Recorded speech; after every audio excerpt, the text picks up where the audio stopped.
ইদানিং দেখছি যে সমস্ত প্ল্যান আগে থেকেই করে রাখছি সেগুলি কেন জানি না ভেস্তে যাচ্ছে। কিন্তু একদমই প্ল্যান ছাড়া কোথাও তো বেরোতেও পারি না।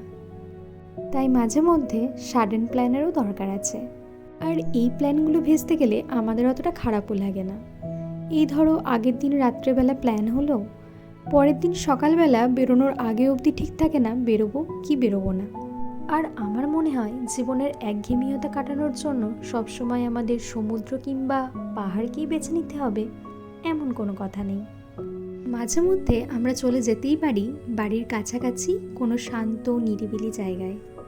যেসব জায়গাগুলোতে যাওয়ার জন্য আমাদের পুঁজিরও চিন্তা করতে হবে না, আবার বাড়ি থেকে পারমিশনের জন্যও চিন্তা করতে হবে না। এরকমই একটা সাডেন প্ল্যান করে আমরা ঘুরতে গিয়েছিলাম চন্দননগর স্ট্যান্ডে। আচ্ছা, তোমরা কারা এইভাবে ঘুরতে ভালোবাসো অবশ্যই জানিও।